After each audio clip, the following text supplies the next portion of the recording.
സംപൂജ്യരായ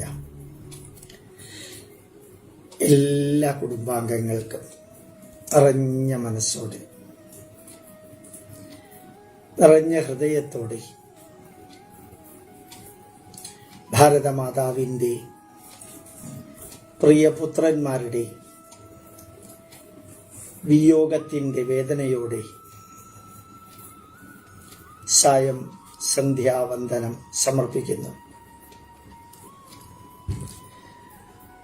ഓരോ ദിവസവും നമ്മൾ ജീവിതത്തിൽ മുമ്പോട്ടുള്ള പ്രയാണം നടത്തുമ്പോൾ ഉപനിഷത്തിലെ ഒരു വാക്ക് ഞാൻ എന്നും പറയാറുണ്ട്.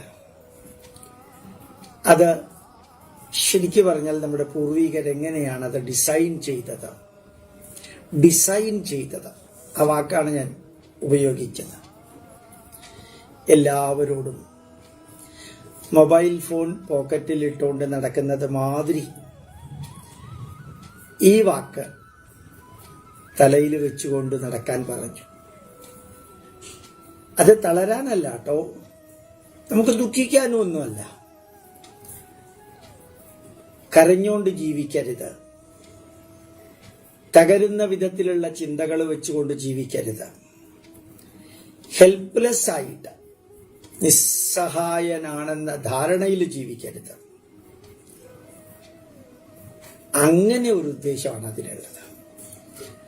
ഉപനിഷത്തിന്റെ ഏറ്റവും ക്രൂഷ്യൽ ആയിട്ടുള്ള ഒരു സന്ദേശമാണ് അണോരണീയാൻ മഹതോ മഹീയാൻ ആത്മാഗുഹായാൻ നിഹിതോസ്യ ജന്തു.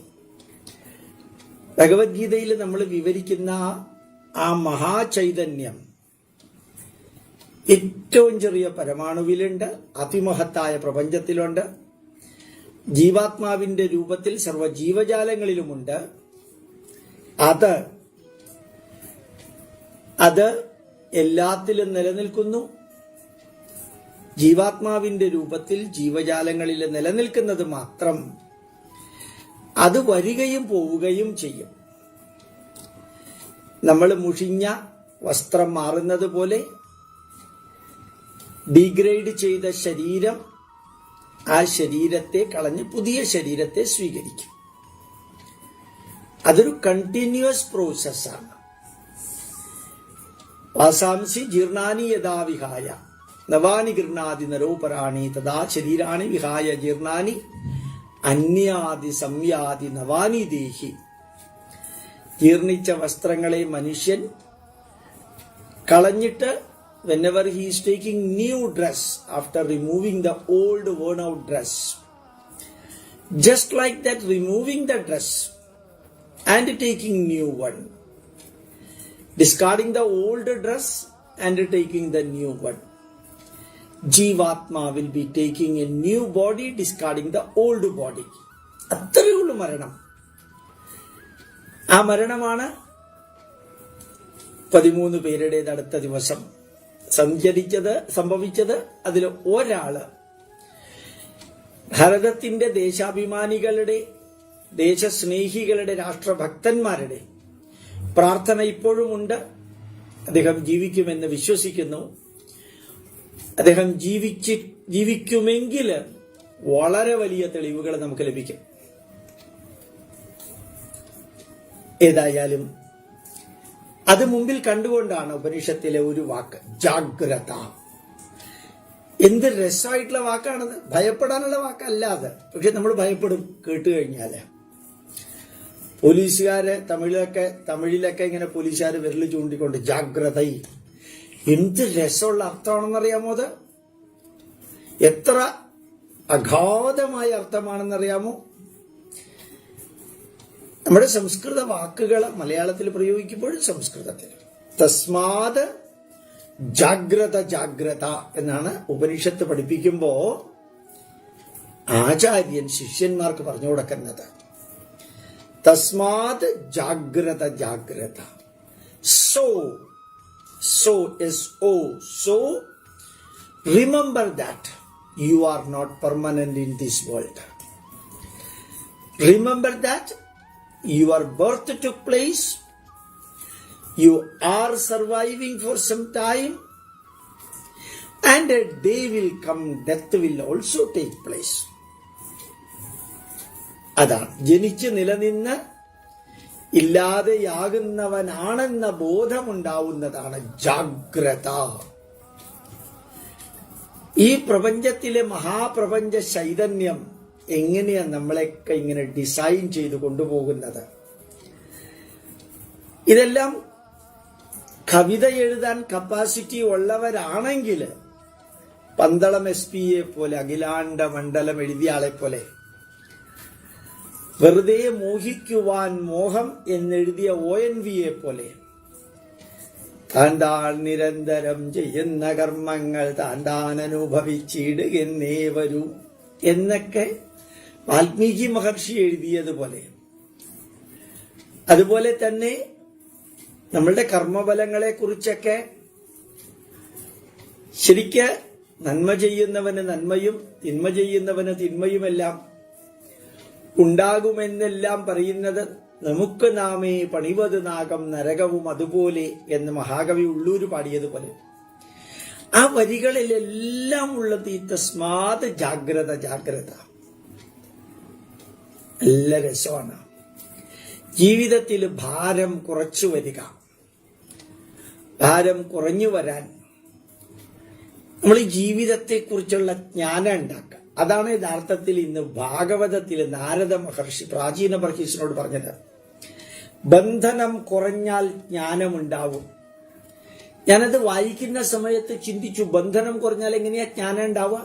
വായിക്കുന്ന സമയത്ത് പെട്ടെന്ന് മനസ്സിലാവാൻ സാധിച്ചു. ഒന്നിനോടും ബോണ്ടേജ് ഇല്ലാതെ വരുന്ന അവസ്ഥയില് ഈ ജ്ഞാനം എന്ന് പറഞ്ഞാൽ എന്താ? ജനിച്ചു നിലനിന്നില്ലാതെയാകുന്നതാണ് സർവ്വതും. അട്ടയും ഒട്ടകവും ആനയും നീലത്തിമിംഗലവും ഷാർക്കും ഡോൾഫിനും തെങ്ങും കവുങ്ങും മാവും പ്ലാവും എല്ലാം ജനിച്ചു നിലനിന്നില്ലാതെയാവുന്നതാണ്. അപ്പൊ നമുക്ക് മാത്രം അതിൽ എക്സംഷൻ ഉണ്ടോ? ചവനപ്രാശം ദിവസവും കഴിച്ചത് കൊണ്ടോ, അല്ലെങ്കിൽ ദിവസവും യോഗ ചെയ്തത് കൊണ്ടോ, അതല്ല വൈറ്റമിൻ ടാബ്ലറ്റും ഷാർക്ക് ലിവർ ഓയിലും ഒക്കെ ദിവസം കഴിച്ചതുകൊണ്ട് നമുക്ക് മരണത്തിൽ നിന്ന് മാറാൻ സാധിക്കുമോ? ഇല്ല. കാരണം ജ്ഞാനം എന്താണ്? ജ്ഞാനം നേരത്തെ ഭഗവത്ഗീതയിൽ പറഞ്ഞിരിക്കുന്ന ജ്ഞാനത്തെ കുറിച്ചല്ല ഞാനിപ്പോ പറയുന്നത്. അത് ക്ലിയർ ആയിട്ട് കൃഷ്ണൻ പറഞ്ഞിട്ടുണ്ട്. ഇപ്പൊ ഞാൻ തൽക്കാലം പറഞ്ഞ ജ്ഞാനം നാരദ മഹർഷി പ്രാചീന മഹർഷിനോട് പറഞ്ഞത്, ബോണ്ടേജ് മാറിയാൽ നിനക്ക് ജ്ഞാനം ഉണ്ടാവും. പിന്നെ നീ ആവശ്യമില്ലാതെ ഈ യാഗവും കർമ്മവും ഒന്നും ചെയ്യാൻ പോവില്ല. അതൊന്നും വേണ്ടെന്നല്ല, പരിധി കടക്കരുതെന്നേ ഉള്ളൂ. ഭഗവാൻ കൃഷ്ണൻ പറഞ്ഞിരിക്കുന്ന വരികള് ദുഃഖേഷു അനുദ്വിഗ്നമന, ദുഃഖം വരുമ്പോ തളരരുതെന്നല്ല, ദുഃഖം വരുമ്പോ പരിധിക്കപ്പുറം തളരരുത്. സുഖേഷു വിഗതസ്പൃഹ, സന്തോഷം വരുമ്പോ പരിധിക്കപ്പുറം എക്സൈറ്റഡ് ആവരുത്. രാഗം ഭയം ക്രോധം വീത, പരിധിക്ക് അപ്പുറമുള്ള ബന്ധനം പാടില്ല, പരിധിക്ക് അപ്പുറമുള്ള ഭയം പാടില്ല, പരിധിക്ക് അപ്പുറമുള്ള വാശി പാടില്ല. അത്രേ ഉള്ളൂ. ഇതൊന്നും പാടില്ല എന്ന് പറഞ്ഞിട്ടില്ല. കാരണം ഇതെല്ലാം ഉണ്ടാക്കാനാണല്ലോ. യഥാർത്ഥത്തിൽ തളർന്നുപോയ അർജുനനോട്, ധർമ്മപുത്രരോട്, പാണ്ഡവരോട് അഭിമന്യുവിനെ അവര് കൊന്നതും നിങ്ങളുടെ ധർമ്മപത്നിയെ മുടിപിടിച്ചു വലിച്ചഴച്ചു കൊണ്ടുവന്ന് നരകയാതന അനുഭവിപ്പിച്ചതും സദസ്സിൽ വസ്ത്രമൂരിയതും, അത് നിങ്ങളെ കർമ്മനിരതനാക്കണം. അതിന്റെ ചെറിയ പേരല്ലേ വാശി. വാശി തീർക്ക, അത് വേണ്ടെന്ന് കൃഷ്ണൻ പറഞ്ഞില്ല.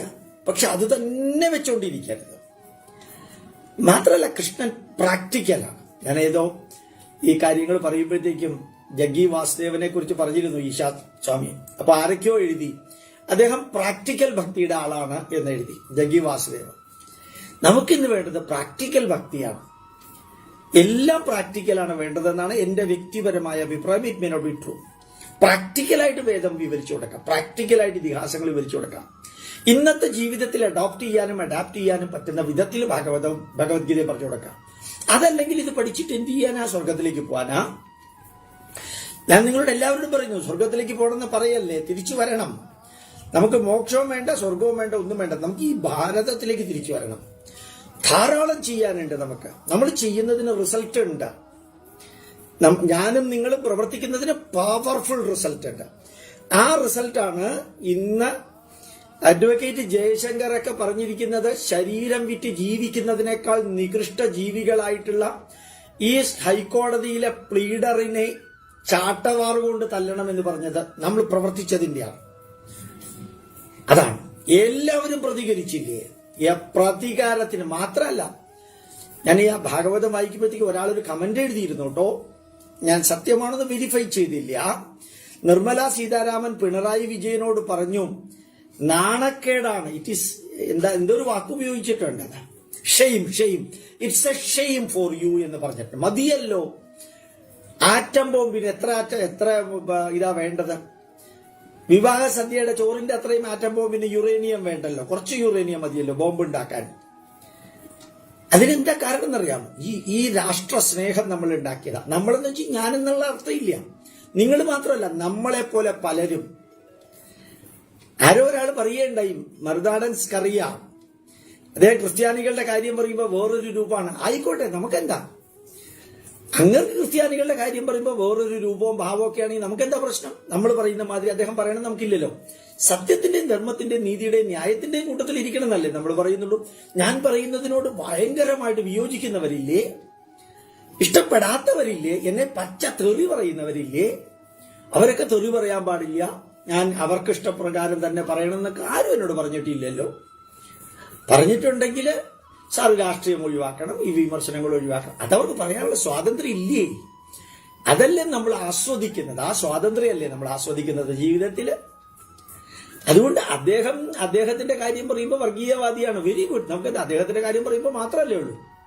പക്ഷെ ആ തങ്കു എന്ന് പറയുന്ന പെന്തക്കോസ്ത അയാളുടെ മകനെ കുറിച്ചും ഇങ്ങനെ പറഞ്ഞിരിക്കുന്ന കേട്ടാൽ, യോഹന്നാനെ കുറിച്ച് പറഞ്ഞിരിക്കുന്ന കേട്ടാൽ, ദിനകരനെ കുറിച്ച് പറഞ്ഞിരിക്കുന്ന കേട്ടാല്, അങ്ങനെ ഈ ഓരോ അച്ഛന്മാരെ കുറിച്ച് പറഞ്ഞിരിക്കുന്ന കേട്ട് കഴിഞ്ഞു കഴിഞ്ഞാല് തൊലി പൊള്ളും. നമ്മളൊന്നും ഹിന്ദുക്കളെ കുറിച്ച് ഞാൻ അങ്ങനെ പറയാറില്ല, ഒന്ന് പറയാൻ വിഷയമില്ലാത്തത് കൊണ്ടായിരിക്കാം. പക്ഷെ പച്ചയ്ക്ക് പറയുന്നുണ്ട്, അത്രയ്ക്കല്ലേ നമ്മൾ പ്രതീക്ഷിക്കുന്നുള്ളൂ. അദ്ദേഹം ക്രിസ്ത്യാനി ആണെന്ന് 100 പ്രാവശ്യം പറഞ്ഞുകൊണ്ട് തന്നെയല്ലേ നല്ല നന്മ നിറഞ്ഞ ക്രിസ്ത്യാനികളുടെ വരികളും വാക്കുകളും അദ്ദേഹം ഉപയോഗിക്കുന്നത്. നമ്മളുടെ പ്രവൃത്തിക്ക്, നമ്മളുടെ എന്നാ ഞാൻ പറയുന്നത്, എന്റെ അല്ല, അതിൽ സന്ദീപ് വാര്യരും പെടും, സന്ദീപ് വാചസ്പതിയും പെടും, ഹിന്ദുയിസം ചാനലും പെടും, ന്യൂസ് കഫേയും പെടുന്നുണ്ട്. എന്താ പറയാ, എനിക്ക് പേരറിയാത്ത അത്രയും ചാനലിലെ പ്രവർത്തകര് എന്താ കലക്കണേ. ആ ഒരു പച്ചയ്ക്ക് പറയാനും ഇതെല്ലാം നമുക്ക് കിട്ടിയത് ഈ ഒരു ധന്യമായിട്ടുള്ളതല്ലേ. നമ്മളുടെ ജീവിതത്തിൽ തസ്മാത് ജാഗ്രത, ജനിച്ച് നിലനിന്ന് ഇല്ലാതെയാകുന്ന ലോകത്തിൽ നിനക്ക് ചെയ്യാൻ പറ്റുന്നതെല്ലാം നീ ചെയ്യുക. അത് ഈശ്വര സ്മരണയിൽ വെച്ചുകൊണ്ട് ഭക്തിയോടുകൂടി ചെയ്യണം, മെക്കാനിക്കലി ചെയ്യരുത്. അതാണ് യഥാർത്ഥത്തില് നമ്മളുടെ സന്ദേശം, സനാതന ധർമ്മ സന്ദേശം അതാണ്. എന്തിനാ ഭക്തി?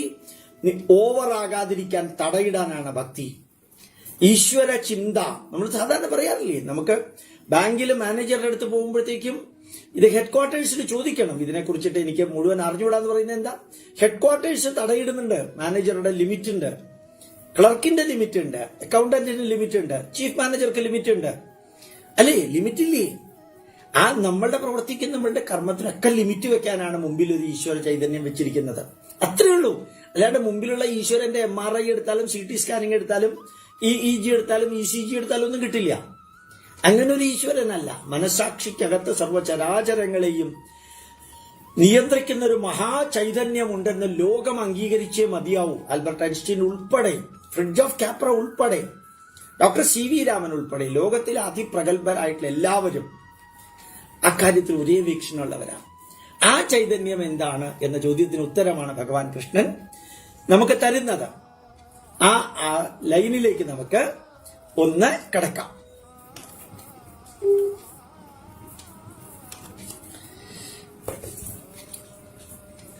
കഴിഞ്ഞ ദിവസം നമ്മൾ ഈ പ്രപഞ്ചത്തിൽ നിറഞ്ഞിരിക്കുന്ന മഹാചൈതന്യത്തെക്കുറിച്ച്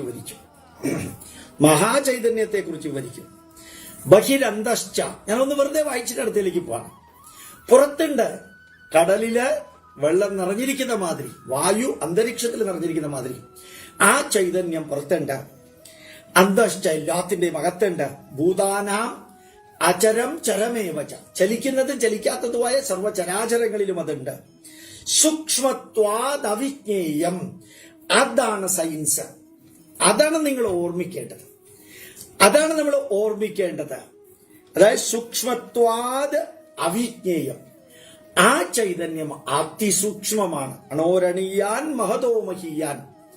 അണുക്കളിൽ വെച്ച് ഏറ്റവും ചെറിയ അണുവിൽ അതുണ്ട്, മഹത്തായതിൽ വെച്ച് ഏറ്റവും മഹത്തായതിൽ സൂക്ഷ്മരൂപത്തിലുണ്ട്, കാണാൻ സാധിക്കില്ല.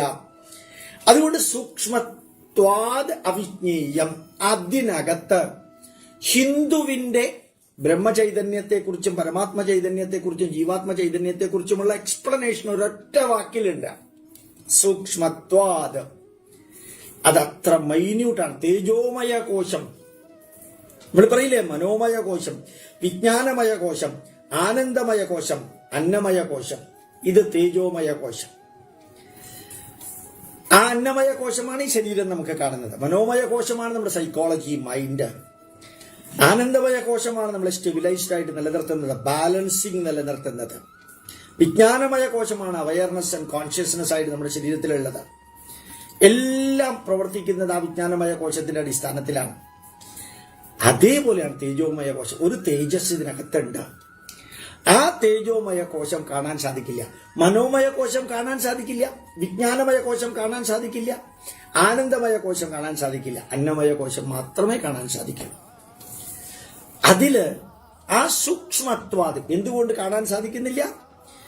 മൈന്യൂട്ടർ ദാൻ ദി മൈന്യൂട്ടസ്റ്റ് എന്ന് ഇന്നലെ ഞാൻ പറഞ്ഞു. അങ്ങനെ ഒരു പദപ്രയോഗം ഇല്ല, ഞാൻ ഇവിടെ ക്ലാസ് എടുക്കാൻ വേണ്ടി ഉണ്ടാക്കിയതാണ്.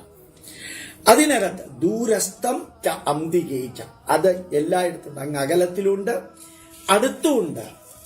നമ്മൾ എന്താ ഇങ്ങനെ വരികൾ ഉപയോഗിച്ചത്?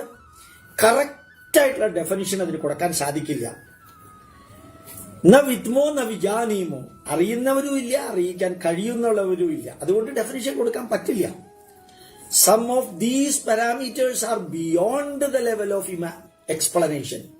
സ്നേഹം എന്നുള്ളത് എങ്ങനെ എക്സ്പ്ലെയിൻ ചെയ്യാം? ഭയം എന്നുള്ളത് എങ്ങനെ എക്സ്പ്ലെയിൻ ചെയ്യാം? അല്ലേ? സാമ്പാറിന്റെ ടേസ്റ്റ് എന്താണെന്ന് എക്സ്പ്ലെയിൻ ചെയ്യാൻ പറ്റുമോ?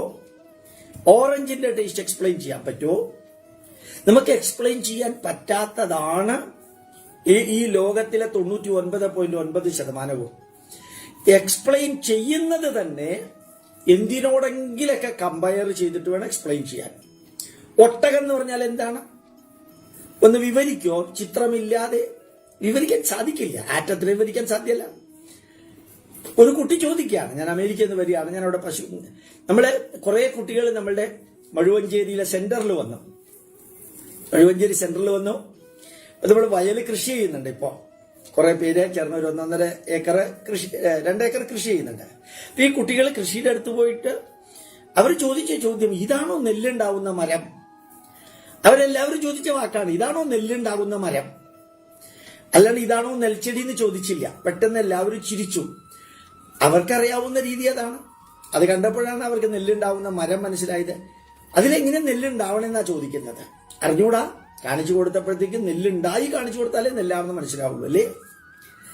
ഇപ്പൊ സൂക്ഷ്മത്വാദ് അവിജ്ഞേയം, അത്ര മൈന്യൂട്ടായതുകൊണ്ട് അത് കണ്ടു മനസ്സിലാക്കാൻ സാധിക്കില്ല. ദൂരസ്ഥം ചാന്തികി. എക്സാമ്പിൾ പറയാണ്. പുറത്തുണ്ട്, അകത്തുണ്ട്, ദൂരത്തിലുണ്ട്, അടുത്തുണ്ട്, ചലിക്കുന്നതിലുണ്ട്, ചലിക്കാത്തതിലുണ്ട്. വളരെ സൂക്ഷ്മമായതുകൊണ്ട് എളുപ്പത്തിൽ മനസ്സിലാക്കാൻ സാധിക്കില്ല. അങ്ങനെ പറഞ്ഞു കൊടുക്കാൻ പറ്റുള്ളൂ. അതല്ലെങ്കിൽ ഇടത്തെ കയ്യിൽ ലഡ്ഡു എടുത്തിട്ട് ഇതാണ് ലഡ്ഡു എന്ന് പറഞ്ഞു കൊടുക്കാൻ പറ്റണം. അപ്പൊ പിന്നെ ലഡ്ഡു എന്താന്ന് മനസ്സിലാവും. ഇത് ജിലേബി അല്ല, മൈസൂർ പാക്കല്ല, ബോളി അല്ല, ഉഴുന്നുവടയല്ല, പരിപ്പുവടയല്ല എന്ന് പറഞ്ഞ് ഇത് ലഡ്ഡുവാണെന്ന് പറഞ്ഞു കൊടുക്കണം. ഏതോ ഒരു സിനിമയില് ആരോ ശ്രീനിവാസനോ നമ്മുടെ ജഗതി ശ്രീകുമാറോ എന്തോ പറയുന്നുണ്ട്, ഇതല്ല എന്ന് പറയുന്ന മാതിരി. പക്ഷെ എന്താണ്? ഇതാണ് ലഡ്ഡു, ആണ് ലഡ്ഡു കഥം. ഇത് ചിലപ്പോൾ വലിപ്പം കൂടിയിരിക്കും. തിരുപ്പതിയിൽ പോവുകയാണെങ്കിൽ വലിപ്പം കൂടിയിരിക്കും, വേറെ സ്ഥലത്ത് വലിപ്പം കുറഞ്ഞിരിക്കും. നമ്മളെ പറ്റിക്കുന്ന സ്ഥലത്തേക്ക് പോവുകയാണെങ്കിൽ വലിപ്പം കുറച്ചുകൂടി കുറഞ്ഞിരിക്കും. അപ്പോ അതിനും രൂപഭാവങ്ങൾ കുറച്ചൊക്കെ വ്യത്യാസമുണ്ട്. ഇപ്പോ പറയാൻ സാധിക്കില്ല. സൂക്ഷ്മത്വാദ് അവിജ്ഞേയം. എന്താ കറക്റ്റ് ഡെഫിനിഷൻ കൊടുക്കാത്തത്? അത് സൂക്ഷ്മമാണ്, നിങ്ങൾക്ക് കണ്ടു മനസ്സിലാക്കാൻ സാധ്യമല്ല, മനസ്സുകൊണ്ട് മന്നം ചെയ്യാൻ സാധ്യമല്ല. അടുത്ത 17, അവിഭക്തം ച വിഭൂതേഷു. എന്റെ ശരീരവും ഈ പരമാത്മ ചൈതന്യവും തമ്മിൽ അവിഭക്തമാണ്. അത് ഒറ്റ എൻടൈറ്റിയാണ്. വെള്ളത്തിൽ ഉപ്പ് അലിഞ്ഞു ചേർന്നിരിക്കുന്നത് മാതിരി വെള്ളത്തിൽ ഉപ്പ് അലിഞ്ഞു ചേർക്കുമ്പോൾ ഉപ്പിനെ കാണാൻ സാധിക്കില്ല, പഞ്ചസാര കാണാൻ സാധിക്കില്ല, ടേസ്റ്റ് എടുത്തു കഴിഞ്ഞാൽ അറിയാൻ സാധിക്കും. അപ്പോ അവിഭക്തം അത് അൺഡിവൈഡഡ് ഇൻഡിവിസിബിൾ ആയിട്ട് അതിരിക്കുന്നു. ഒരു എക്സ്പ്ലനേഷൻ മാത്രമാണ് അർജുനനും എനിക്കും നിങ്ങൾക്കും വേണ്ടിയിട്ട് മനസ്സിലാക്കിപ്പിക്കാനുള്ള ഒരു ശ്രമം മാത്രം. എനിക്ക് തോന്നുന്നു ഈ രാവിലത്തെ വേദമന്ത്രങ്ങളും വൈകുന്നേരത്തെ ഭാഗവതവും കുറെ കാലമായിട്ട് ഭഗവത്ഗീതയും ഒക്കെ കേൾക്കുന്ന നിങ്ങൾക്ക് ഇപ്പൊ ജീവാത്മാവ് എന്താണെന്ന് നല്ലോണം മനസ്സിലാവാൻ സാധിക്കുന്നുണ്ട്. ആ മനസ്സിലാക്കാൻ സാധിക്കുന്നതിന്റെ പരിധിക്ക് ഉള്ളിലിരുന്നുകൊണ്ട് മനസ്സിലാക്കാൻ സാധിക്കുന്നുണ്ട്. വളരെ ക്ലിയർ ആയിട്ടൊന്നും മനസ്സിലാക്കാൻ പറ്റാത്തതാണ്. നിർവചനമൊന്നും ഇല്ല അതിനകത്ത്. തീപ്പൊട്ടിക്കൊള്ളി വിവരിക്കുന്ന മാതിരിയോ തീയ വിവരിക്കുന്ന മാതിരിയോ അല്ലെങ്കിൽ വേറെ ഏതെങ്കിലുമൊക്കെ ഇത്തിക്കണ്ണി വിവരിക്കുന്ന മാതിരിയോ മാങ്ങയും തേങ്ങയും ചക്കയും ഒക്കെ വിവരിക്കുന്ന മാതിരി വിവരിക്കാൻ പറ്റുന്ന ഒന്നല്ല ജീവാത്മാവ്. അതിന്റെ പരമചൈതന്യമായ പരമാത്മാവ് എന്നുള്ളതൊക്കെ നമുക്കറിയാം, എനിക്ക് നിങ്ങൾക്കൊക്കെ അറിയാം. പക്ഷെ എന്നാൽ ആ പറഞ്ഞു വരുന്ന വാക്കുകളുടെ മഹത്വം അറിയിക്കാൻ വേണ്ടിയിട്ടാണ് ഞാനിത് പറയുന്നത്. അവിഭക്തം സർവ ജീവജാലങ്ങളിലും അത് ശരീരവുമായിട്ട് ചേർന്ന് നിൽക്കുന്നു. മുറിച്ചു മാറ്റാൻ പറ്റുന്നത് ചിലപ്പോ വിഭക്തം ഇവസ്ഥിതം അവിഭക്തം ച ഭൂതേഷു സർവചരാചരങ്ങളിലും മുറിച്ചു മാറ്റാൻ പറ്റാത്ത രീതിയിൽ നിലകൊള്ളുമ്പോൾ പോലും വിഭക്തം ഇവ ച സ്ഥിതം അത് മുറിച്ചു മാറ്റാൻ പറ്റുന്നതാണ് എന്ന രീതിയിൽ നിലനിൽക്കുന്നു. എന്താ അതിന്റെ അർത്ഥം? കൃഷ്ണന് തെറ്റുപറ്റിയിട്ടില്ല, വേദവ്യാസന് തെറ്റുപറ്റിയിട്ടില്ല, സഞ്ജയന് തെറ്റുപറ്റിയിട്ടില്ല, നിങ്ങൾക്കും തെറ്റുപറ്റില്ല. വിഭക്തം ഇവ സ്ഥിതം അത് മുറിച്ചു മാറ്റാൻ പറ്റുന്നത് പോലെ സ്ഥിതി ചെയ്യുന്നു. എന്താ അതിന്റെ അർത്ഥം? ഒരാൾ മരിക്കുന്നതിന് മുമ്പ് അയാളിൽ എന്താ ഉണ്ടായിരുന്നത്?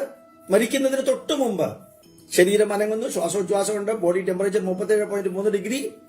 അപ്പൊ ജീവനുണ്ട്. മരിച്ചതിന് ശേഷം എന്താ സംഭവിച്ചത്? കണ്ണടഞ്ഞു, ശ്വാസോച്ഛ്വാസം ഇല്ല, ബോഡി ടെമ്പറേച്ചർ താഴ്ന്നു. അപ്പൊ എന്താ പോയത്? ആ ജീവനുള്ള അവസ്ഥയിൽ നിന്ന് ജീവനില്ലാത്ത അവസ്ഥയിലേക്ക് അയാളിൽ നിന്ന് എന്താ പോയത്? ആ പോയതിനെയല്ലേ ജീവൻ നമ്മൾ പറയുന്നത്. അപ്പൊ പോയി എന്നുള്ളതും നേരത്തെ ഉണ്ടായിരുന്നതല്ലേ പോയത്? വിഭക്തം ഇവസ്ഥിതം. അപ്പൊ ഇതിനെ ഉപേക്ഷിച്ചത് പോയി. ഈ ശരീരത്തെ ഉപേക്ഷിച്ച് ആ പോയത് രണ്ടാണ്. ഒന്ന് അതിനകത്തുണ്ടായിരുന്നതാണ്, അപ്പോ അവിഭാജ്യമായിട്ടിരിക്കുന്നു. മരിച്ചപ്പോൾ അത് പോയി. വിഭക്തം ഇവസ്ഥിതം മാറ്റപ്പെട്ടു. ജീവനില്ലാത്ത ശരീരത്തിൽ ഉണ്ടായിരുന്ന ജീവൻ ശരീരത്തിൽ നിന്ന് മാറ്റപ്പെട്ടു. അത്രേ ഉള്ളൂ അല്ലേ? എന്ത് ഭംഗിയായിട്ടാ പറഞ്ഞിരിക്കുന്നത് നോക്കാം. അവിഭക്തം ച ഭൂതേഷു സർവചരാചരങ്ങളിലും മുറിച്ചു മാറ്റാൻ പറ്റാത്ത വിധത്തിൽ അത് സ്ഥിതി ചെയ്യുന്നു. അതേ സമയത്ത് വിവരണങ്ങളില് അത് വിഭജിച്ചു മാറ്റാൻ പറ്റുന്നതാണ് എന്ന് മനസ്സിലാക്കും. ഭൂതഭർത്തൃച്ച തജ്ഞേയം. ഭൂതഭർത്തൃ ഭൂതേഷു വിഭക്തം ച സ്ഥിതം. ഭൂതഭർത്തൃ സർവ്വതിനെയും ധരിക്കുന്നതാണ്. സർവ്വതിനെയും ധരിക്കുന്നതാണ്. സർവ്വതിനെയും ധരിക്കുന്നതാണ്. എന്താ ഇതിന്റെ അർത്ഥം? ഒരാട് നടക്കുന്നു എങ്കിൽ അതിന് ജീവൻ ഉണ്ടാവണം. അത് ഇല തിന്നുന്നു എങ്കിൽ ജീവൻ ഉണ്ടാവണം. അത് ഓടുന്നു എങ്കിൽ ജീവൻ ഉണ്ടാവണം. ഒരു 2, 3, 4 മാസം മുമ്പ് ഒരു കാളയെ ഇങ്ങനെ കുത്തി അതിനെ പുറകോട്ട് കൊണ്ടുപോകുന്ന ഒരു സീനുണ്ട്. അതിന്റെ ചുവട്ടിൽ ആരൊക്കെയോ എഴുതി, ഫിസിക്കൽ മസിൽ പവർ അല്ല ഇമ്പോർട്ടന്റ്, മൈൻഡ് പവർ ആണ് ഇമ്പോർട്ടന്റ് എന്ന് പറഞ്ഞ് എഴുതി. നിങ്ങൾ പലരും കണ്ടു കാണും. ഒരാട് വലിയ ഊക്കൻ എമക്കൻ കാളയെ ഇങ്ങനെ ഹെഡ് ഓൺ ഇങ്ങനെ കുത്തി കൊണ്ടുപോകുന്നത് മസിൽ പവർ അല്ല, അത് മൈൻഡ് പവർ ആണെന്ന ചുവട്ടില്. കറക്റ്റ് അല്ലേ? അത് ഇന്റലക്ച്വൽ പവർ പോലും അല്ല, സൈക്കോളജിക്കൽ പവർ അല്ലേ? ആ ആടിന്റെ ആത്മവിശ്വാസം. ആ കാള ഒന്ന് തട്ടി മാറ്റിയാൽ ഇത് പോകുന്നതേ ഉള്ളൂ. പറ്റണില്ല കാളയ്ക്ക്. ഇതിന് പറ്റുന്നുണ്ട്. ഇതിന്റെ ഫോഴ്സ് കൊണ്ടല്ല അത് പോകുന്നത്. ഇതിന്റെ ഉറച്ച ദൃഢനിശ്ചയമാണ്. അതുകൊണ്ട് നമ്മള് ഭഗവാൻ കൃഷ്ണൻ പറഞ്ഞിരിക്കുന്നു നോക്കുക, ഭൂത ഭർത്തൃച്ച തദ് ജ്ഞേയം. ആ അട്ട മുമ്പോട്ട് നീങ്ങുന്നു എങ്കിൽ ആ അട്ടയെ നീങ്ങാൻ അതിന്റെ അനവരതം കാലുകള്. അട്ടയ്ക്ക് എത്രയാ കാലുള്ളത് അറിഞ്ഞൂടാ. ആ കാലുകൾ ഓർഡറിലി അത് ചലിച്ചാണ് അത് മുമ്പോട്ട് പോകുന്നത്. ആ ചലിപ്പിക്കുന്നതും ആ കാലുകളെ ഭരിക്കുന്നതും ആ കാലുകളെ കൺട്രോൾ ചെയ്യുന്നതും ഗൈഡ് ചെയ്യുന്നതും മോട്ടിവേറ്റ് ചെയ്യുന്നതും ഇൻസ്ട്രക്ട് ചെയ്യുന്നതും ഡയറക്റ്റ് ചെയ്യുന്നതും ഈ ചൈതന്യമാണ്. ഇത്രയും വിവരണത്തിന്റെ ഒന്നും ആവശ്യം നിങ്ങൾക്കും ഇല്ല, എനിക്കും ഇല്ല. പക്ഷേ നമ്മുടെ പൂർവികർക്ക് ഒരു കൺഫ്യൂഷനും ഉണ്ടായിരുന്നില്ല എന്ന് അറിയിക്കാൻ ഭഗവാൻ കൃഷ്ണൻ, അവതാരമൂർത്തിയായ കൃഷ്ണൻ വളരെ കൃത്യമായിട്ടുള്ള വാക്കുകൾ ഉപയോഗിക്കുന്നു. എന്തിനറിയോ? ഓരോ ശ്ലോകവും ഓരോ അധ്യായം പോലെ നമ്മളുടെ മക്കൾക്കും അല്ലെങ്കിൽ ഇന്റലക്ച്വലി അല്പം താഴെ നോർമൽ ആയിട്ടിരിക്കുന്നവർക്ക് പറഞ്ഞു കൊടുക്കാം. ഇന്റലക്ച്വലി, സ്പിരിച്വലി, അക്കാഡമിക്കലി ഹയർ ലെവലിലുള്ളവർക്ക് ഈ എക്സാമ്പിളിന്റെ ആവശ്യമേ ഇല്ല. പക്ഷെ ആ പറഞ്ഞു കൊടുക്കുവാൻ ഉപയോഗിച്ച വാക്കുകളുടെ മഹത്വം, ആ മഹത്വമാണ് ഭഗവത്ഗീതയുടെ മഹത്വം എന്ന് കുറച്ച് ദിവസമായിട്ട് എനിക്ക് തോന്നി തുടങ്ങി. ആ ശ്ലോകത്തിന്റെ മഹത്വമല്ല, ഉപയോഗിച്ച വാക്കുകളുടെ ഭൂതഭർത്തൃ, ഭർത്താവ്, ഭാര്യയെ ഗൈഡ് ചെയ്യുന്ന ആള്, ഭാര്യയ്ക്ക് ദിശാബോധം നൽകുന്ന ആള്, അതാണ് ഭർത്താവ്. ഇവിടെ ഭൂതഭർത്തൃ, സർവജീവജാലങ്ങൾക്കും ദിശാബോധം നൽകുന്ന ആ ചൈതന്യമാണ് അർജുന ജ്ഞേയം പഠിക്കേണ്ടതായിട്ടുള്ളത്. കൃഷ്ണന് വിഷയം മാറിപ്പോയിട്ടില്ല കേട്ടോ. എന്തിനെ കുറിച്ച്? ഈ പരമാത്മ ചൈതന്യത്തെക്കുറിച്ചും ബ്രഹ്മചൈതന്യത്തെക്കുറിച്ചും ജീവാത്മ ചൈതന്യത്തെക്കുറിച്ചും പരബ്രഹ്മ ചൈതന്യത്തെക്കുറിച്ചൊക്കെ എന്തിനാ പറയുന്നത്? അതിനെക്കുറിച്ചാണ് പഠിക്കേണ്ടത് എന്ന് കൃഷ്ണൻ അർജുനനോട് പറയുന്നു. അതെന്തിനാ ഈ അർജുനനോട് ഈ കുരുക്ഷേത്ര ഭൂമിയിൽ പഠിക്കേണ്ടത് ഇതൊക്കെയാണെന്ന് പറഞ്ഞു കൊടുക്കാൻ? എന്താ ഇത് സ്കൂളൊക്കെയാണോ? ഇത് ക്ലാസ് റൂമാണോ? അല്ല. അങ്ങേര് ചോദിച്ചു, അർജുനൻ ചോദിച്ചു, ജ്ഞാനം ജ്ഞേയം ച എന്ന് ചോദിച്ചു. ചോദിച്ച ചോദ്യത്തിന് ഉത്തരമാണ് കൃഷ്ണൻ പറഞ്ഞു കൊടുക്കുന്നത്. എവിടെയും കൺഫ്യൂഷൻ ഇല്ലല്ലോ. ക്രിസ്റ്റൽ ക്ലിയർ ആയിട്ടുള്ള പാത്വേ അല്ലേ നമ്മളുടെ മുമ്പോട്ടുള്ള പ്രയാണം. എത്ര ഭംഗിയായിട്ടാണ് ഭൂതഭർത്തൃച്ച തത് ജ്ഞേയം, അതാണ് അറിയാനുള്ളത്. ജ്ഞാനം ജ്ഞേയം, ജ്ഞേയം അറിയാനുള്ളത്. ഗ്രസിഷ്ണു പ്രഭവിഷ്ണു ച, ഗ്രസിക്കുന്നതും സകലതിനെയും ഗ്രസിക്കുന്നതും സകലതിനെയും സൃഷ്ടിക്കുന്നതും അതാണ്. ആ വാക്കുകൾക്കൊന്നും കൺഫ്യൂഷൻ ഇല്ല കേട്ടോ.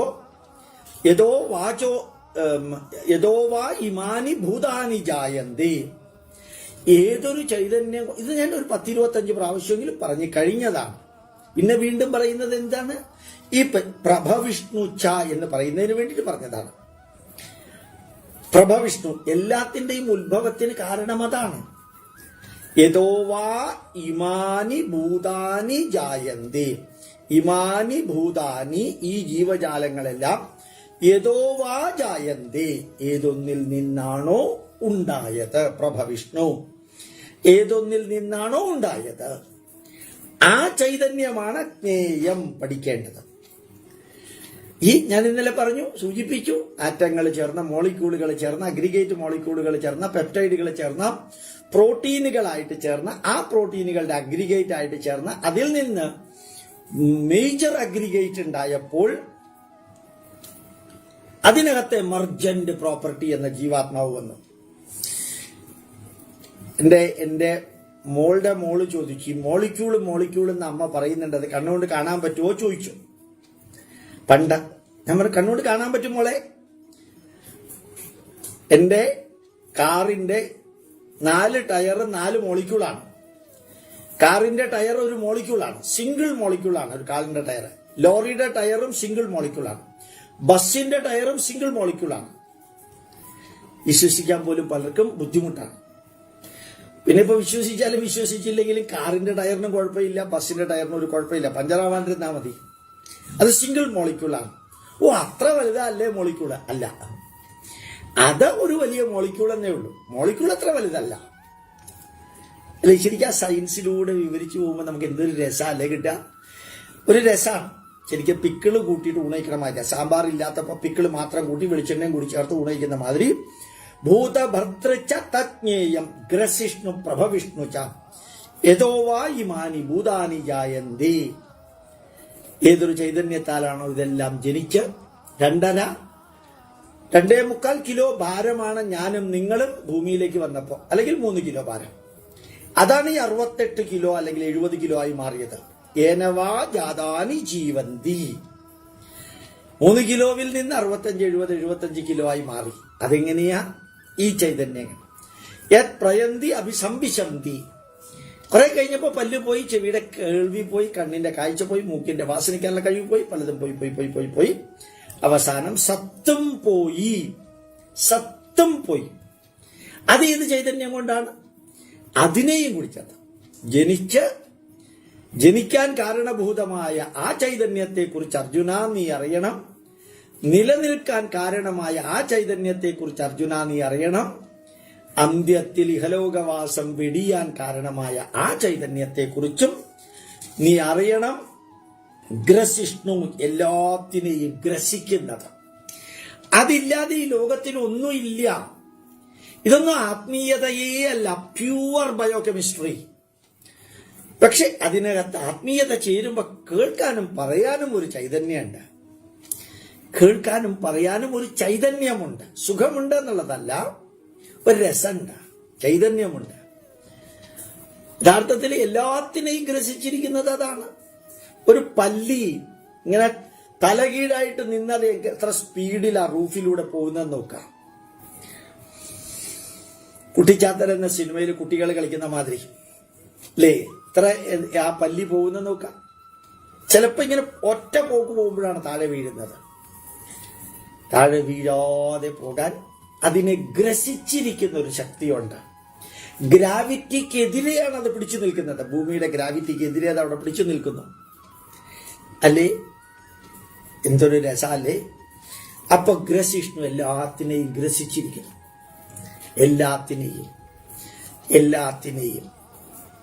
എല്ലാത്തിന്റെയും ഉത്ഭവത്തിനും കാരണമായിട്ടുള്ള ആ ചൈതന്യത്തെ കുറിച്ച് അർജുന പഠിക്കണം. അതിനെക്കുറിച്ചാ പഠിക്കേണ്ടത്. എന്തിനാ അതിനെക്കുറിച്ച് പഠിക്കുന്നത്? ഈ ലോകത്തിൽ ധാരാളം പ്രോബ്ലം എന്റെ തലയ്ക്കകത്തുണ്ടെന്നും പറഞ്ഞുകൊണ്ട് നടക്കുന്നവരോടൊക്കെ പറയണം. ഇന്ന് ഞാൻ ഈ ക്ലാസ് എടുക്കാൻ വരുന്ന സമയത്ത് എന്റെ ചേട്ടൻ ഒരാളെ വിളിക്കുന്നുണ്ടായിരുന്നു. ഒരു പ്രചാരകനാണ്, ഹിന്ദു ധർമ്മത്തിനു വേണ്ടി ജീവിച്ച ആളാണ്. ഇപ്പൊ ആരും തിരിഞ്ഞു നോക്കാനില്ല. അച്ഛൻ കഴിഞ്ഞ വർഷം മരിച്ചു. ആ ചെറിയ കർമ്മം ചെയ്യാൻ കടം വന്ന് കയറി. അമ്മ മരിച്ചു. അതിന്റെ കടം. Autorickshaw driver. അപ്പോഴാണ് അറിഞ്ഞത് 6 മാസം മുമ്പ് കിഡ്നി പോയി. ആഴ്ചയിൽ 2 പ്രാവശ്യം ഡയാലിസിസ്. ഒരു കുട്ടി 6ൽ പഠിക്കുന്നു, ഒരു കുട്ടി 9ൽ പഠിക്കുന്നു. ആരും തിരിഞ്ഞു നോക്കാനില്ല. ഞാനത് കേട്ടപ്പോ എന്റെ നെഞ്ചു പൊട്ടിപ്പോയി. കിടപ്പാണ്. ആ മനുഷ്യന്റെ വികാരം എന്റെ കണ്ണുകളിലും എന്റെ ഹൃദയത്തിലും. അപ്പൊ തന്നെ ഞാൻ പറഞ്ഞു, എന്റെ കോൺട്രിബ്യൂഷൻ ഇപ്പൊ തന്നേക്കാം. പിന്നെ GPay ഉണ്ടെങ്കിൽ ഞാൻ ഗീത ക്ലാസ്സിൽ കൊടുക്കാം. ആരെങ്കിലും ഒരു 50 രൂപയോ 10 രൂപയോ ഒക്കെ കൊടുത്തു കഴിഞ്ഞാൽ അത്ര ആയല്ലോ. എനിക്ക് അക്കൗണ്ട് നമ്പർ തന്നു. വലിയ അക്കൗണ്ട് നമ്പറാണ്. യൂണിയൻ ബാങ്ക് ഓഫ് ഇന്ത്യയുടെ വലിയ അക്കൗണ്ട് നമ്പറാണ്. GPay തന്നില്ല. അപ്പൊ ഞാൻ GPay കിട്ടുകയാണെങ്കിൽ നാളെ ഞാൻ അത് പോസ്റ്റ് ചെയ്യും. ഒരു കാര്യം കൂടി ഇടയ്ക്ക് പറയും. നാളെ ചിലപ്പോൾ ക്ലാസ് ഉണ്ടാവില്ല, ഒരു യാത്ര ഉണ്ടാവും. ചിലപ്പോൾ ക്ലാസ് ഉണ്ടാവില്ല. ഇപ്പൊ മറ്റന്നാളായിരിക്കും.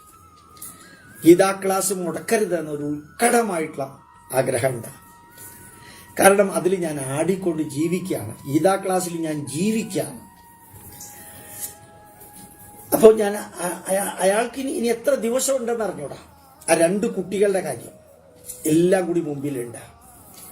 അപ്പൊ സർവ്വതിന്റെയും ഉത്ഭവവും സർവ്വതിനെയും ഗ്രസിച്ചിരിക്കുന്ന ആ ചൈതന്യത്തിന്റെ മുമ്പിൽ ഇയാള് അനുഭവിക്കുന്ന വേദന നമ്മളുടെ വേദനയുമായിട്ടൊന്ന് ചിന്തിച്ചു നോക്കാം. വെറുതെ ചുമ്മാട്ടോ, ഇതൊന്നും തലയ്ക്കകത്തേക്ക് എടുക്കരുത്. ഭഗവാൻ കൃഷ്ണൻ കഴിഞ്ഞ പ്രാവശ്യം പറഞ്ഞു, നിങ്ങൾ കാരണം ഈ ലോകത്തിൽ ഒന്നിനും പ്രശ്നം ഉണ്ടാവരുത്. ഈ ലോകത്തിന്റെ പ്രശ്നം നിങ്ങളെയും നിങ്ങളുടെ പ്രശ്നമാക്കി നിങ്ങൾ തകർന്ന് വരണ്ടു പോകരുത്. പക്ഷേ നമുക്ക് എന്തൊക്കെ ചെയ്യാൻ പറ്റും അതൊക്കെ ചെയ്യാം. അത്രേ ഉള്ളൂ. അതൊക്കെ അത് തന്നെ ആലോചിച്ചുകൊണ്ടിരുന്ന രാത്രി ഉറങ്ങില്ല നമ്മള്. പക്ഷേ for every problem, whatever solution we can give, contribute to do it. പക്ഷെ അത് കേട്ടപ്പോഴത്തേക്ക് എനിക്ക് വൈകുന്നേരം ഞാൻ മനസ്സിലിങ്ങനെ കുറേ ആലോചിച്ചു. നമ്മുടെ കലണ്ടർ വാങ്ങിക്കാൻ ധാരാളം പേര് 1000 രൂപ അയച്ചിട്ട് 2 കലണ്ടർ പറഞ്ഞവർ, 10,000 രൂപ അയച്ചിട്ട് 1 കലണ്ടർ പറഞ്ഞവരുണ്ട്. അത് മുഴുവനും പോകുന്നത് പാവങ്ങൾക്കാണ്, ക്യാൻസർ രോഗികൾക്കൊക്കെയാണ്. ഇപ്പോൾ ഒരു ചെറിയ ആപ്ലിക്കേഷൻ തരാൻ പറഞ്ഞു, ഇൻസ്റ്റിറ്റ്യൂട്ടിൽ നിന്ന് കുറച്ച് തരാം, എൻ്റെയും കുറച്ച് തരാം, മകൻ്റെയും കുറച്ച് തരാം. ആ മനുഷ്യൻ ജീവിക്കുന്നിടത്തോളം കഞ്ഞി കുടിക്കാൻ പറ്റാത്തൊരവസ്ഥയിൽ 2 കുട്ടികളുടെ കാര്യം എങ്ങനെയായാലും സേവാഭാരതി ഏറ്റെടുക്കും, അല്ലെങ്കിൽ ബാലവികാസ് ഏറ്റെടുക്കും ഭാവിയിൽ ഇയാൾ മരിച്ചു കഴിഞ്ഞാൽ. പക്ഷെ അയാൾക്ക് 45 വയസ്സ് 46 വയസ്സേ ആയിട്ടുള്ളൂ. നമ്മളുടെയൊക്കെ മരണം 62-ലാണ് ഭാര്യ മരിച്ചത്, 62-ാമത്തെ വയസ്സ്. അതൊക്കെ സമയമായല്ലോ പോവാൻ. ഇതങ്ങനെയല്ലല്ലോ, 2 കുട്ടികൾ അനാഥരായിട്ട് പക്ഷികൾ പറക്കാൻ പോലും ആയിട്ടില്ലല്ലോ. ശരിക്കും ഇതാ തസ്മാത് ജാഗ്രത. ഈ ഭൂമിയിൽ സ്ഥിരമല്ല അർജുന നമ്മളാരും. ഇതൊക്കെ കാണുമ്പോഴും കേൾക്കുമ്പോഴും ഒക്കെയാണ് ശരിക്കും പറഞ്ഞാൽ ജീവിതം എന്താണെന്ന് ഭഗവത്ഗീതയിലൂടെ മനസ്സിലാക്കാൻ. ഇതൊക്കെ മനസ്സിലാക്കുമ്പോൾ ഇങ്ങനെ ആടിപ്പോകുന്നു ചിലപ്പോൾ. അതൊക്കെ നമ്മളെ തളർത്തല്ല, പക്ഷെ ഇതൊക്കെയല്ലേ യാഥാർത്ഥ്യം എന്നറിയിക്കുന്നു. തിരിച്ച് നമുക്ക് വിഷയത്തിലേക്ക് തന്നെ വരാം. അത് പറഞ്ഞുകൊണ്ടിരുന്നാൽ ഇത് നീങ്ങില്ല. ഒരു ശ്ലോകേ ആയിട്ടുള്ളൂ. അവിഭക്തം ച ഭൂതേഷു, സർവചരാചരങ്ങളിലും എന്താ പറയാ, സ്പ്ലിറ്റ് ചെയ്യാതെ നിലനിൽക്കുന്ന മഹാചൈതന്യം, ബ്രേക്ക് ചെയ്യാതെ ഡിവൈഡ് ചെയ്യാതെ നിൽക്കുന്ന മഹാചൈതന്യം. പക്ഷേ അത് ഡിവൈഡിങ് ചെയ്ത് മാറ്റപ്പെടുന്നത് പോലെ വിവരിക്കാൻ പാകത്തിന് നമുക്ക് സാധിക്കുന്നു. അതുപോലെ ഭൂതഭർത്തൃ സർവചരാചരത്തെയും ഗൈഡ് ചെയ്യുന്നു, പ്രൊട്ടക്ട് ചെയ്യുന്നു, സപ്പോർട്ട് ചെയ്യുന്നു. ആ സർവചരാചരവും നിലനിൽക്കുന്നു, അതിനെ ഭരിക്കുന്നു ആ ചൈതന്യം. അതിനെക്കുറിച്ച് അറിയൂ. അതിനെക്കുറിച്ച് ഗ്രസിഷ്ണു പ്രഭവിഷ്ണു ച, എല്ലാത്തിനെയും ഗ്രസിച്ചിരിക്കാം, എല്ലാത്തിനെയും അത് ഉൾക്കൊണ്ടിരിക്കുന്നു. എല്ലാ ചൈതന്യത്തിന്റെയും ആധാരം അതാണ് അർജുന. എന്നിട്ട് കുറച്ച് വരി കൂടി പറഞ്ഞു, ജ്യോതിഷാം അവിത്തജ്യോതിസ്തമസഃ പരമുച്യതേ. ഈ ചൈതന്യമുള്ള സർവ സെലസ്റ്റിയൽ ബോഡീസിലും ജീവനില്ല എന്ന് നമുക്ക് തോന്നുകയാണെങ്കിലും സർവഭൂതങ്ങളുടെയും ഹൃദയത്തിൽ അധിഷ്ഠിതമായ ജ്ഞാനമായി ജ്ഞേയം, അറിയേണ്ടതായി ജ്ഞാനഗമ്യം, ജ്ഞാനം കൊണ്ട് പ്രാപിക്കേണ്ടതായ ആ തമസ്സിന് അതീതമായത് ജ്യോതിഷാമപി ജ്യോതിഹി, ഇരുട്ടിനേക്കാൾ അപ്പുറത്തുള്ള പ്രകാശത്തിന്റെ പരമമായ അവസ്ഥയെ കാണിക്കുന്നത് ജ്യോതിഷാമപി ജ്യോതിഹി തജ്ജ്യോതിഹി. അതായത് പ്രകാശത്തിനെ കടത്തി വെട്ടുന്ന പ്രകാശമുള്ള, നമ്മൾ പറയില്ലേ ബെറ്റർ ദാൻ ദി ബെസ്റ്റ്, ഇങ്ങനൊരു പദപ്രയോഗം ഇല്ല, പക്ഷെ ഒരു സന്ദേശം എന്താ ഇങ്ങനെ, better than the best, cleverer than the cleverest പറയാറുണ്ട് അല്ലെ. നമ്മൾ ഒരു പദപ്രയോഗം ഉണ്ട്, അത് ഗ്രാമാറ്റിക്കലി തെറ്റാണ്, പക്ഷേ സന്ദേശം വളരെ ഗംഭീരമായിട്ടുള്ളത്. അത് തന്നെയാണ് more glorious than the most glorious, more glorious than the most glorious. ജ്യോതിഷാമപി തജ്ജ്യോതിഹി, പ്രകാശം പരത്തുന്ന മഹാചൈതന്യത്തിന്റെ അതിനെ കവച്ചു വയ്ക്കുന്ന ആ പ്രകാശ തരംഗം തമസഃ പരമുച്യതേ, ഇരുട്ടിനെ കവച്ചു വയ്ക്കുന്ന, ഇരുട്ടല്ലാത്ത, അജ്ഞതയില്ലാത്ത, ഇരുട്ടിനെ കവച്ച് വെക്കുന്നതെന്ന് പറയപ്പെടുന്ന പരമുച്യത, പരമമായ ജ്ഞാനം, ആ അറിവ് നിലനിൽക്കേണ്ടത്. പ്രജ്ഞാനം ബ്രഹ്മ അഹം ബ്രഹ്മാസ്മി തദ് ബ്രഹ്മ ത്വമസി അയം ആത്മാ ബ്രഹ്മ. ആ ബ്രഹ്മചൈതന്യം പ്രജ്ഞാനം പ്രകർഷേണ യത് ജ്ഞാനം വർത്തതേ തത് പ്രജ്ഞാനം. Account number and IFSC code ഞാനത് തരാം. ഈ ടൈറ്റിലിന്റെ കൂട്ടത്തിൽ തന്നു കഴിഞ്ഞാൽ അത് വലിയ നമ്പറാണ്. അതുകൊണ്ട് ടൈറ്റിലിന്റെ കൂട്ടത്തിൽ തരാതെ അല്ലാതെ തരാം. വളരെ സന്തോഷമുണ്ട് കൃഷ്ണൻ നായർ സാറേ, ആ മനുഷ്യന്റെ കണ്ണുനീര് ഒരു ബിറ്റെങ്കിലും നമുക്ക് തുടയ്ക്കാൻ സാധിക്കുമെങ്കിലും നന്നായിരുന്നല്ലോ. നമ്മളും നമ്മുടെ ഇൻസ്റ്റിറ്റ്യൂട്ട് വർക്ക് ചെയ്യുന്നുണ്ട് കേട്ടോ. ഏതായാലും അതിനിടയ്ക്ക് പറഞ്ഞെന്ന് മാത്രമേ ഉള്ളൂ. നമുക്ക് ഇതിലൂടെ കടന്ന് അത് അക്കൗണ്ട് നമ്പർ അതിനകത്ത് കൊടുക്കാം. നാളെ അടുത്ത ഭഗവത്ഗീത ക്ലാസ്സിൽ സെപ്പറേറ്റ് ആയിട്ട് കൊടുക്കും. ജ്യോതിഷാമപി തജ്ജ്യോതിസ്തമസഃ പരമുച്യതേ, ജ്ഞാനം അത് അറിവാണ്, അവയർനെസ് ആൻഡ് കോൺഷ്യസ്നെസ് ആണത്. ജ്ഞേയം അറിയാത്തവർ അറിയേണ്ടതാണ്. എത്ര അറിഞ്ഞാലും ഒരിക്കലും തീരാത്തതാണ്. പരമമായ അറിവിന്റെ പരമമായ അവസാന ബിന്ദുവിൽ എത്തിയാലും അത് മനസ്സിലാവും. ജ്ഞാനഗമ്യം, അറിഞ്ഞ് ജ്ഞേയം ജ്ഞാനഗമ്യം, ജ്ഞാനം കൊണ്ട് തന്നെ പ്രാപിക്കേണ്ടതാണ്. അറിവ് കൊണ്ട് തന്നെ. ഇച്ഛാശക്തി മനസ്സിലും ജ്ഞാനശക്തി തലച്ചോറിലും ക്രിയാശക്തി ശരീരാവയവങ്ങളിലും ഉണ്ടായിക്കൊണ്ട് ജ്ഞാനഗമ്യം, അറിവുപയോഗിച്ചറിയേണ്ടതാണ്. മൈക്രോസ്കോപ്പ് എന്ന അറിവ് ഉപയോഗിച്ച് മൈക്രോബയോളജി സൂക്ഷ്മജീവികളെ അറിയണം. MRI എന്ന അറിവിന്റെ പ്രോഡക്റ്റ് ഉപയോഗിച്ച് തലച്ചോറിന്റെ മറയെടുക്കണം, ശരീരത്തിന്റെ മറയെടുക്കണം. EEG ഇലക്ട്രോ എൻസെഫലോഗ്രാം എന്ന എക്യുപ്മെന്റ് ഉപയോഗിച്ച്, അത് നോളജാണ്, അത് നമുക്ക് തരുന്നത് നോളജ് ഇൻഫർമേഷനാണ്. അതുപയോഗിച്ച് തലച്ചോറിന്റെ അറിയണം. അപ്പൊ അറിവുപയോഗിച്ചറിയേണ്ടതായിട്ടുള്ളത് അറിയണം.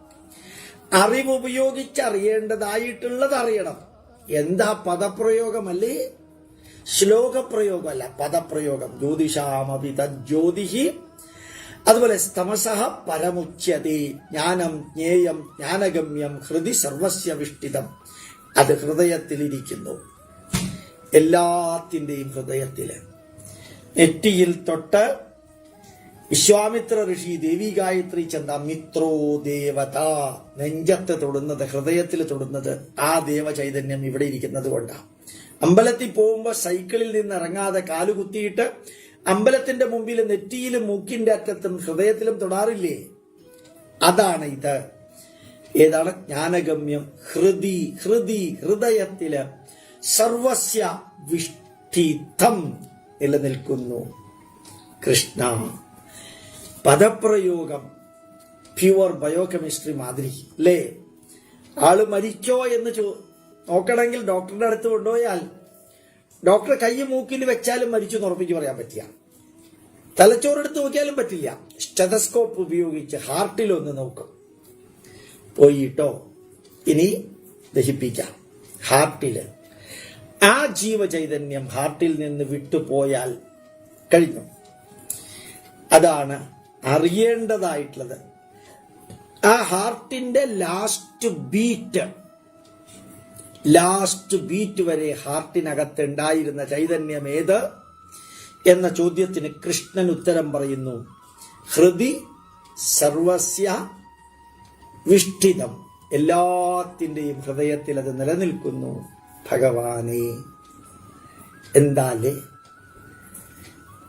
ചിലതൊക്കെ ശ്ലോകങ്ങളൊക്കെ വായിച്ചു കഴിയുമ്പോൾ, വിവരിച്ചു കഴിയുമ്പോൾ ആത്മീയത കൂടി കലരുമ്പോഴാണ് അതിന് മാധുര്യം ഉണ്ടാവുക. പ്യുവർ സയൻസ് ആണെങ്കിൽ അതിന് വലിയ മാധുര്യമില്ല. അത് പരീക്ഷയ്ക്ക് വേണ്ടിയിട്ട്, പ്രഭാഷണത്തിന് വേണ്ടിയിട്ട്, പഠിപ്പിക്കാൻ വേണ്ടിയിട്ട്. സയൻസും ആത്മീയതയും കൂടി ചേരുമ്പോൾ അനുഭവിക്കാൻ വേണ്ടി, അനുഭൂതിയുടെ തലത്തിലേക്ക് എത്താൻ വേണ്ടിയിട്ടുള്ളതാണത്.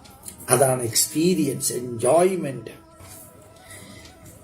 നമ്മുടെ പൂർവികർ അത് വളരെ ഗംഭീരമായിട്ട് ചെയ്തിരുന്നു. ഏത് സയൻസും അവർ ആത്മീയത ചേർത്തിട്ടാണ് വിവരിച്ചത്. അതാണ് അതിന്റെ പ്രത്യേകത.